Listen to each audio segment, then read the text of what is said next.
Welcome back to my channel Ayush classes. आज हम सभी को बताने वाले हैं कि फिजिक्स का जो इम्पोर्टेंट क्वेश्चन है, जो यूपी बोर्ड 2026 में आने वाला है, इम्पोर्टेंट क्वेश्चन क्लास 12 फिजिक्स का, वो सभी का हम थ्योरी देखेंगे, जो इम्पोर्टेंट थ्योरी है। तो पहला क्वेश्चन है जो पेपर में आने वाला है, 2 से 5 नंबर का क्वेश्चन हम बताने वाले हैं, किसी किसी में 7 नंबर का भी बताएंगे। तो यहाँ पर देखते हैं पहला क्वेश्चन, विद्युत फ्लक्स से क्या तात्पर्य है, इसका मात्रक व सूत्र बताना है।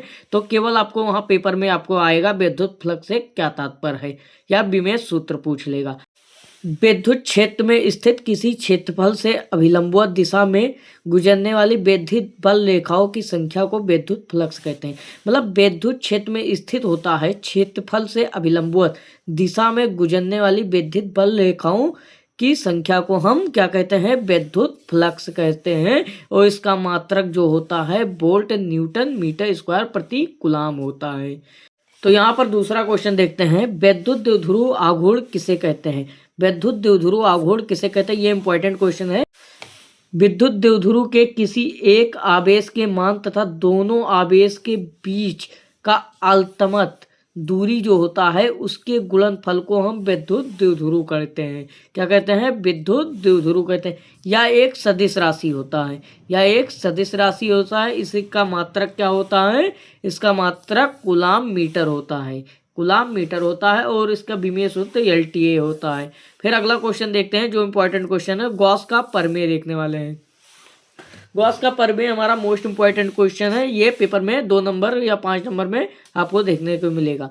तो किसी बंद पृष्ठ से गुजरने वाली विद्युत फ्लक्स उस पृष्ठ के द्वारा प्रतिबद्ध कुल विद्युत आवेश का 1/μ गुना होता है। मतलब जो उसमें प्रतिबद्ध कुल आवेश होता है वो 1/μ गुना होता है। इसे हम क्या कहते हैं, गॉस का प्रमेय कहते हैं। अगला क्वेश्चन है हमारा मोस्ट इंपॉर्टेंट क्वेश्चन है, संधारित्र की धारिता से आप क्या समझते हैं, ये हमारा मोस्ट इंपॉर्टेंट क्वेश्चन है।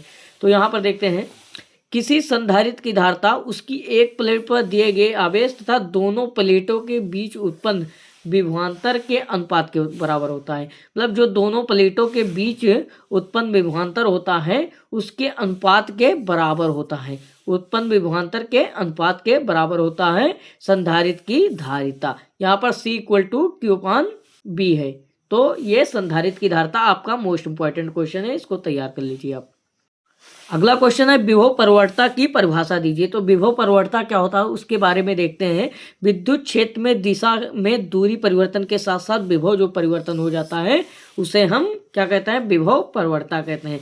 मतलब विद्युत क्षेत्र में दिशा और दूरी परिवर्तन के साथ साथ विभव परिवर्तन की दर को हम विभव परवर्तता कहते हैं। मतलब विभव परिवर्तन हो जाता है उसकी दर को हम क्या कहते हैं, विभव परवर्तता कहते हैं। अगला क्वेश्चन है हमारा मोस्ट इंपॉर्टेंट क्वेश्चन, अनओमीय परिपथ चालक क्या है। मतलब अनओमीय परिपथ चालक क्या होता है, तो वह परिपथ जिनमें ओम का नियम का पालन नहीं होता, मतलब वह नियम जिसमें ओम का नियम का पालन नहीं होता उसे क्या कहते हैं, अनओमीय परिपथ। मतलब ओम के नियम का पालन ही नहीं होता उसे हम क्या कहते हैं, अनोमीय परिपथ। उदाहरण के लिए बल्ब का तंतु जो होता है उसमें ओम के नियम का पालन नहीं होता है। फिर अगला क्वेश्चन है हमारा मोस्ट इंपॉर्टेंट क्वेश्चन है, सेल का आंतरिक प्रतिरोध क्या होता है। सेल का आंतरिक प्रतिरोध ये हमारा मोस्ट इंपॉर्टेंट क्वेश्चन है। तो आइए देखते हैं, जब किसी सेल के प्लेटों को तार द्वारा जोड़ देते हैं, मतलब जब किसी सेल के प्लेटों को तार द्वारा जोड़ देते हैं तो तार में विद्युत धारा धन प्लेट से ऋण प्लेट की ओर बहती है। मतलब तार में विद्युत धारा धन प्लेट से ऋण प्लेट की ओर बहती है, तथा सेल के भीतर घोल में विद्युत धारा ऋण प्लेट से धन प्लेट की ओर तरफ बहने लगती है। फिर सेल के दोनों प्लेटों के बीच जो मौजूदा घोल होता है उसमें विद्युत धारा को रोकने का, मतलब प्रतिरोध का प्रयास करता है, उसे ही क्या कहते हैं, सेल का आंतरिक प्रतिरोध कहते हैं। सेल का आंतरिक प्रतिरोध मोस्ट इंपॉर्टेंट क्वेश्चन है, तो इसको आप तैयार करके रखिएगा, ये पेपर में आने वाला है। अगला क्वेश्चन है हमारा मोस्ट इंपॉर्टेंट क्वेश्चन है, किरचॉफ का नियम। किरचॉफ का प्रथम नियम और द्वितीय नियम दोनों बताने वाले हैं। तो यहाँ पर हमारा पहले देख लेते हैं प्रथम नियम में है, किसी दिष्ट धारा विद्युत परिपथ की किसी संधि पर मिलने वाली सभी धाराओं के बीजगणितीय योग शून्य हो जाता है। मतलब जो हमारा परिपथ की किसी संधि पर मिलने वाली धाराएं होती हैं वो बीजगणितीय योग शून्य हो जाता है। तो अर्थात यहाँ पर देखते हैं धारा = हमारा 0 है। यहाँ पर हमारा किरचॉफ का दूसरा नियम है, प्रेरित विद्युत वाहक बल चुंबकीय फ्लक्स के परिवर्तन के ऋणात्मक दर के बराबर होता है। मतलब जो प्रेरित विद्युत वाहक बल होता है उसके ऋणात्मक दर के बराबर होता है। फिर अगला है हमारा लेंज का नियम। लेंज का नियम मोस्ट इंपॉर्टेंट क्वेश्चन है, इसकी थ्योरी लिखने के लिए पेपर में आने वाला है। तो यहाँ पर देखते हैं, किसी परिपथ में धारा प्रवाहित होती है तो प्रेरित धारा की दिशा ऐसी होती है कि उस कारण का विरोध करती है जिससे वह उत्पन्न होती है। मतलब किसी परिपथ में धारा प्रवाहित होती है जब, तो प्रेरित धारा की दिशा ऐसी होती है कि उस कारण का विरोध करती है जिससे वह करंट उत्पन्न होता है, उसे हम क्या कहते हैं, लेंज का नियम कहते हैं। ये इंपॉर्टेंट क्वेश्चन है, इसको आप तैयार कर लीजिए। अगला इंपॉर्टेंट क्वेश्चन है, अन्योन प्रेरण गुणांक क्या है, इसका मात्रक क्या होता है। तो यहाँ पर देखते हैं, हमारा दो कुंडली के बीच अन्योन प्रेरण गुणांक किसी एक कुंडली के उस प्रेरित विद्युत वाहक बल के संख्यात्मक मान के बराबर होता है। मतलब यहाँ पर संख्यात्मक मान के बराबर होता है, जो कि दूसरी कुंडली में धारा परिवर्तन की दर एकांत होने पर उत्पन्न होता है। इसका मात्रक हेनरी होता है और इसका बीमीय सूत्र क्या हो जाएगा, MLT 2T-2 A-2 इसका बीमीय सूत्र हो जाएगा और इसे क्या कहेंगे, अन्योन प्रेरण गुणांक कहते हैं। तो इसको आप तैयार कर लीजिएगा क्योंकि ये पेपर में आने वाला है। फिर अगला क्वेश्चन है, वाटहीन धारा किसे कहते हैं। वाटहीन धारा हमारा मोस्ट इंपॉर्टेंट क्वेश्चन है, इसलिए ये तैयार कर लीजिए। यदि किसी प्रत्यावर्ती परिपथ में केवल एक धारिता यानी प्रतिरोध शून्य हो तो परिपथ में धारा प्रवाहित होते हुए ही औसत शक्ति शून्य रहता है। ऐसी धारा को वाटहीन धारा कहते हैं। जो हमारा परिपथ में धारा प्रवाहित होते ही औसत शक्ति शून्य हो जाती है, उसे क्या कहते हैं, हम वाटहीन धारा कहते हैं। अगला क्वेश्चन है हमारा 1 नंबर में आने वाला है, जो 2 नंबर में आता है उसको ट्रांसफार्मर में हम बता रहे हैं, बाकी अगला हम जो लॉन्ग वाला है उसको हम बाद में बताएंगे। तो यहाँ पर देख लेते हैं ट्रांसफार्मर जो 2 नंबर में आने वाला है। ट्रांसफार्मर क्या है, एक ऐसा उपकरण जिसमें प्रत्यावर्ती धारा मतलब AC करंट के विभव को कम या अधिक करने के लिए उसका उपयोग करते हैं, उसको रिपेयर करते हैं, उसे क्या कहते हैं, ट्रांसफार्मर कहते हैं। इसमें 2 स्टेप होते हैं, इसमें 2 स्टेप होते हैं। पहला होता है हमारा अप ट्रांसफार्मर और दूसरा डाउन ट्रांसफार्मर।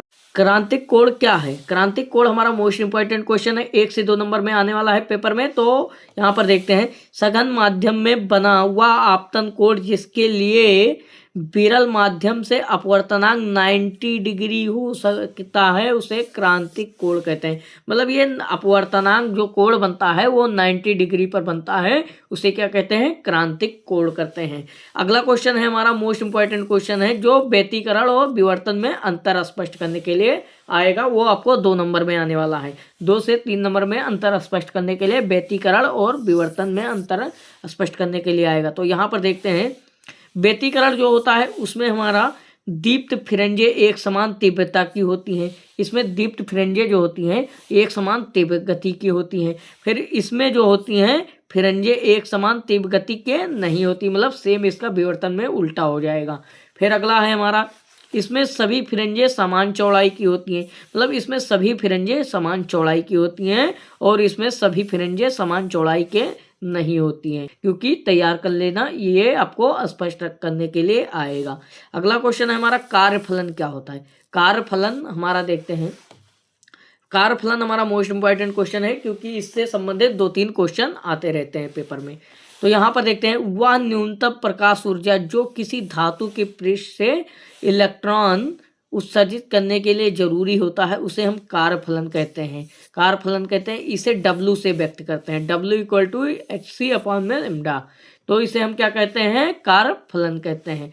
अगला क्वेश्चन है हमारा मोस्ट इंपॉर्टेंट क्वेश्चन है, डी ब्रागली तरंगदैर्ध्य क्या होता है। डी ब्रागली तरंगदैर्ध्य क्या होता है, तो यहाँ पर देखते हैं, द्रव के गतिमान कण उपयुक्त परिस्थितियों में जो तरंग की तरह व्यवहार करते हैं, इन तरंगे को द्रव की अथवा डी ब्रागली तरंगे कहते हैं। मतलब जो तरंग की द्रव के गतिमान कण होते हैं, उपयुक्त परिस्थितियों में तरंग की तरह व्यवहार करते हैं, इन तरंगों को हम क्या कहते हैं, द्रव तरंगे अथवा डी ब्रागली तरंगे कहते हैं। और इनकी तरंग दैर्ध्य की शक्ति जो होती है वो तरंग दैर्ध्य कहलाती है। इनकी तरंग दैर्ध्य की जो शक्ति होती है उनको हम क्या कहते हैं, तरंग दैर्ध्य कहते हैं। तो ये हमारा डी ब्रागली तरंग दैर्ध्य मोस्ट इंपॉर्टेंट क्वेश्चन है। अगला मोस्ट इंपॉर्टेंट क्वेश्चन है जो हमारा नील्स बोर महोदय का परमाणु मॉडल है। नील्स बोर महोदय का परमाणु मॉडल या परिकल्पनाएं नाम से आपका पेपर में आ सकता है क्वेश्चन। तो ये आपको पेपर में अधिक बार आता है, इसलिए इस क्वेश्चन को आपको तैयार करके यूपी बोर्ड 2026 में जाना है, क्योंकि ये ही क्वेश्चन हमारा 7 नंबर से 5 नंबर में आता है अथवा लगकर। तो यहाँ पर देखते हैं नील्स महोदय का आंसर देखते हैं।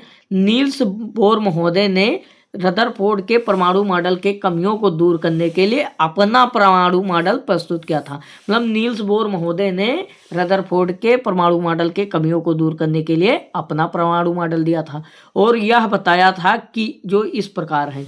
तो यहाँ पर देखते हैं किस प्रकार है। परमाणु मॉडल में 3 कण से मिलकर बना होता है, मतलब इलेक्ट्रॉन प्रोटॉन न्यूट्रॉन। ये इलेक्ट्रॉन प्रोटॉन न्यूट्रॉन से मिलकर बना होता है। फिर अगला है हमारा, परमाणु के 2 भाग होते हैं, नाभिक अतिरिक्त नाभिकीय भाग होते हैं। फिर हमारा है, इलेक्ट्रॉन निश्चित कक्षा में चक्कर लगाते समय उस ऊर्जा का उत्सर्जन नहीं करते। मतलब जो इलेक्ट्रॉन होते हैं वो निश्चित कक्षा में चक्कर लगाते समय ऊर्जा का उत्सर्जन नहीं करते हैं उस समय। फिर अगला है हमारा ये टॉपिक, 4-6 टॉपिक आपको लिखना है वहाँ पर पेपर में कि 6 नंबर 7 नंबर का क्वेश्चन रहे तो आपको मिल जाए आराम से नंबर। इलेक्ट्रॉन चारों तरफ एक निश्चित कक्षा में चक्कर लगाते हैं। मतलब एक ये टॉपिक है, इलेक्ट्रॉन जो होते हैं एक निश्चित कक्षा में चक्कर लगाते रहते हैं। फिर है हमारा, ऊर्जा का उत्सर्जन तभी करते हैं जब कोई इलेक्ट्रॉन ऊंची कक्षा से नीची कक्षा में लौटता है। ये इंपॉर्टेंट टॉपिक है, आप इसको भी लिख लीजिए, नोट कर लीजिए, तैयार कर लीजिए, क्योंकि ये इंपॉर्टेंट टॉपिक है। ऊर्जा का उत्सर्जन वह तभी करता है जब कोई इलेक्ट्रॉन ऊंची कक्षा से नीची कक्षा में लौटता है। और फिर 6 नंबर टॉपिक है हमारा, 6 नंबर पर है, उसका इलेक्ट्रॉन उस ऊर्जा को ग्रहण करके दूसरी कक्षा में चला जाता है, मतलब ऊंची कक्षा में चला जाता है, तब वह उत्सर्जन नहीं करता है। इस क्वेश्चन को आप भली भांति तैयार कर लीजिए, क्योंकि ये नील्स बोर का परमाणु मॉडल आप अच्छे से तैयार कर लीजिए। अगला क्वेश्चन मोस्ट इंपॉर्टेंट क्वेश्चन देखने वाले हैं। यहाँ पर आ जाते हैं हम रदरफोर्ड के परमाणु मॉडल के बारे में देखते हैं। तो यहाँ पर हमारा आ जाता है रदरफोर्ड का परमाणु मॉडल। तो इसके बारे में आपको देखना है कि क्या क्या रदरफोर्ड ने अपने परमाणु मॉडल में प्रस्तुत किया है।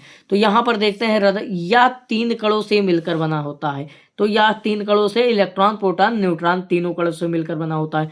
दूसरा इन्होंने क्या बताया, समस्त द्रव्यमान उसके केंद्र में होता है। मतलब समस्त द्रव्यमान उसके केंद्र में होता है, यहाँ पर समस्त द्रव्यमान होता है। फिर हमारा बताएं, नाभिक में प्रोटॉन और न्यूट्रॉन होते हैं। मतलब जो नाभिक होता है उसमें प्रोटॉन और न्यूट्रॉन होते हैं, ना कि इलेक्ट्रॉन होते हैं। फिर अगला चौथा टॉपिक क्या बताया है उन्होंने, नाभिक के चारों तरफ इलेक्ट्रॉन गोलाकार में चक्कर लगाते हैं। मतलब जो नाभिक होता है उसके चारों तरफ गोलाकार में इलेक्ट्रॉन जो होते हैं वो चक्कर लगाते हैं हमेशा। चौथा टॉपिक ये हो गया। फिर अगला 5वां टॉपिक है, या चक्कर लगाते समय ऊर्जा का उत्सर्जन करते हैं और तब ऊर्जा खत्म होने पर बाद में यह नाभिक में ही गिर जाते हैं। मतलब जो इलेक्ट्रॉन होते हैं वो ऊर्जा का उत्सर्जन करते हैं और जब वो उनका ऊर्जा खत्म हो जाता है तो वह नाभिक में ही गिर जाते हैं। जो इलेक्ट्रॉन इसके ऊपर चक्कर लगा रहे हैं उनका ऊर्जा जब खत्म हो जाता है तो वह नाभिक में ही गिर जाते हैं,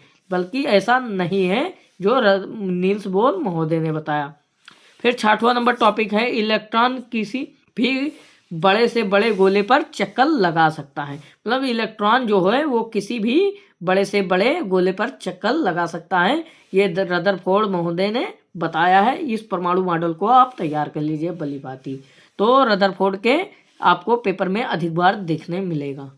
इंपॉर्टेंट टॉपिक है, नाभिकीय विखंडन और संलयन में अंतर स्पष्ट करना है। तो यहाँ पर हम बहुत ही आसान भाषा में आपको बताने वाले हैं नाभिकीय विखंडन क्या होता है और नाभिकीय संलयन क्या होता है, और आपको उदाहरण के तौर पे बताएंगे और इसका आंसर सही एकदम सटीक आपको पेपर में लिखेंगे तो आपको 5 से 7 नंबर में आने वाला है। तो यहाँ पर देखते हैं, जब एक बहुत बड़ा भारी नाभिक, मतलब जब एक बहुत बड़ा भारी नाभिक हल्के छोटे 2 टुकड़ों में टूट जाता है तो उसे क्या कहते हैं, नाभिकीय विखंडन कहते हैं।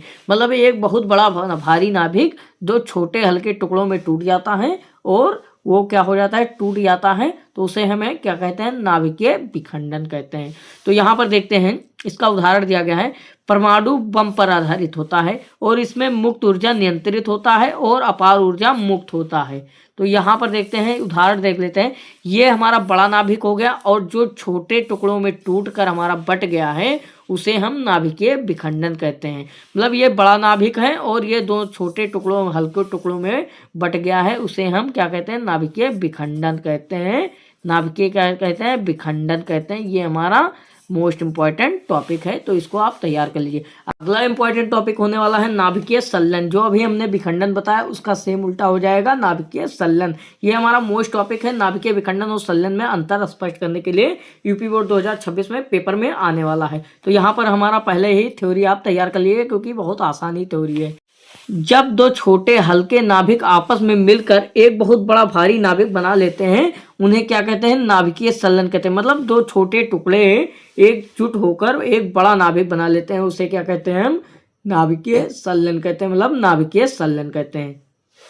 तो यहाँ पर उदाहरण के रूप में देखते हैं, यह हाइड्रोजन बम पर आधारित होता है। इसमें मुक्त ऊर्जा नियंत्रित नहीं होता है और इसमें कम ऊर्जा मुक्त होता है। इसमें कम ऊर्जा मुक्त होता है। मतलब यहाँ पर देखते हैं, दो छोटे नाभिक, यहाँ पर छोटे नाभिक मिलकर एक बड़ा नाभिक बना लेते हैं, उसे क्या कहते हैं? नाभिकीय संलयन। संलयन मतलब जुड़ना और विखंडन मतलब आपको टूटना होता है। तो यहाँ पर नाभिकीय संलयन कहलाएगा। ये इंपॉर्टेंट टॉपिक आप तैयार कर लीजिएगा यूपी बोर्ड 2026 के लिए। अगला क्वेश्चन देखते हैं, मोस्ट इंपॉर्टेंट क्वेश्चन।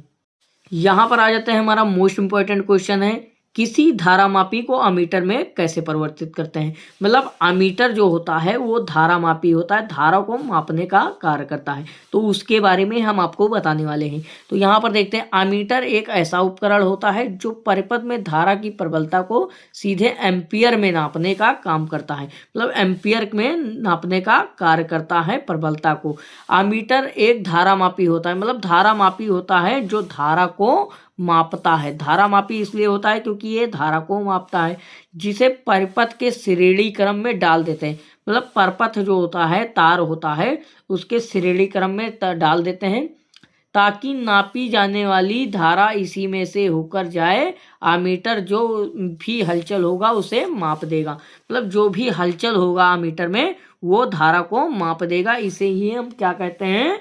धारामापी अमीटर कहते हैं। पर आ जाते हैं मोस्ट इंपॉर्टेंट टॉपिक जो हमारा होने वाला है, सॉपेरेरर तथा सॉपेरेरर गुणांक किसे कहते हैं? ये 3 से 5 नंबर में पेपर में आपको देखने को मिलेगा। ये इंपॉर्टेंट टॉपिक है क्योंकि ये हमने पिछले बार सेट में आपको बताया था, वो पेपर में आया हुआ था। तो यहाँ पर देखते हैं, सॉपेरेरर क्या होता है? किसी कुंडली से जुड़े चुंबकीय फ्लक्स के मान में परिवर्तन होने के कारण कुंडली में विद्युत वाहक बल तथा विद्युत धारा उत्पन्न हो जाता है। इसी घटना को क्या कहते हैं? स्वप्रेरण कहते हैं। मतलब जब चुंबकीय फ्लक्स के मान में परिवर्तन होने के कारण उस कुंडली में विद्युत धारा और विद्युत वाहक बल जो होता है वो उत्पन्न हो जाता है। यहाँ पर देखते हैं, विद्युत धारा और विद्युत वाहक बल उत्पन्न हो जाता है। इसी घटना को क्या कहते हैं? स्वप्रेरण कहते हैं। इसका विमीय सूत्र जो है MLT 2 T-2 A-2 है। तो यहाँ पर देखते हैं अगला, स्वप्रेरण गुणांक। ये स्वप्रेरण गुणांक भी कभी कभी पूछ लेता है, इसी के लिए हमने स्वप्रेरण गुणांक भी बताने वाले हैं।